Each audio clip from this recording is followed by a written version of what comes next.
এলপিজিক লৈ ডাঙৰ সুখবৰ প্ৰধানমন্ত্ৰী মোদী ইউএত উপস্থিত হোৱাৰ পিছতে হ'ল চুক্তি হয় ইৰাণ আমেৰিকা যুদ্ধৰ বাবে সমগ্ৰ বিশ্বতে শক্তি সংকটে দেখা দিছে ভাৰতো ইয়াৰ পৰা সাৰি যোৱা নাই ইয়াৰ প্ৰতি লক্ষ্য ৰাখি প্ৰধানমন্ত্ৰী নৰেন্দ্ৰ মোদীয়ে সংযুক্ত আৰব আমিৰাত ভ্ৰমণ কৰিছে এই ভ্ৰমণ ছুটি হ'লে অতি গুৰুত্বপূৰ্ণ এই সময়ছোৱাত ভাৰত আৰু ইউএৰ মাজত এলপিজি যোগানক লৈ এক বৃহৎ চুক্তি স্বাক্ষৰিত হয় এই চুক্তিৰ জৰিয়তে দেশত যাতে ৰন্ধন গেছৰ নাটনি নহয় তাক নিশ্চিত কৰাৰ চেষ্টা কৰা হৈছে বিশ্বজুৰি তেল আৰু গেছ যোগানৰ ওপৰত যুদ্ধৰ প্ৰত্যক্ষ প্ৰভাৱ পৰাৰ সময়তে এই চুক্তি সম্পন্ন হৈছে ভাৰত বিশ্বৰ দ্বিতীয় বৃহত্তম এলপিজি আমদানিকাৰক দেশ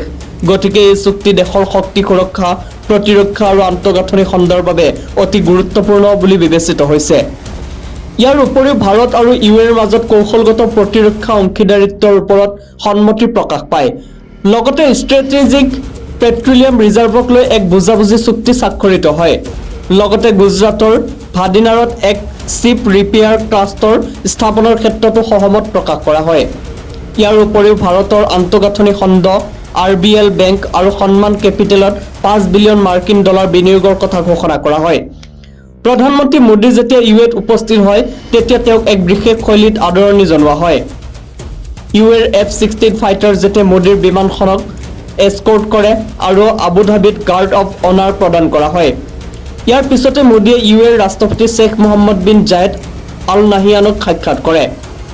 য'ত দুয়োগৰাকী নেতাই দ্বিপাক্ষিক আৰু বৈশ্বিক বিষয়সমূহৰ ওপৰত আলোচনা কৰে এই ভ্ৰমণৰ আটাইতকৈ ডাঙৰ বিষয়টো আছিল চুক্তিৰ দীঘলীয়া তালিকা ভাৰত আৰু ইউএৰ মাজত কৌশলগত প্ৰতিৰক্ষা অংশীদাৰিত্বক লৈ এখন ডাঙৰ চুক্তি স্বাক্ষৰিত হয় যিয়ে দুইখন দেশৰ সামৰিক সহযোগিতাক এক নতুন দিশ প্ৰদান কৰিব ইয়াৰ উপৰিও ষ্ট্ৰেটেজিক পেট্ৰলিয়াম ৰিজাৰ্ভক লৈ স্বাক্ষৰিত হোৱা বুজাবুজি চুক্তিয়ে ভাৰতৰ শক্তি সুৰক্ষাক অধিক শক্তিশালী কৰিব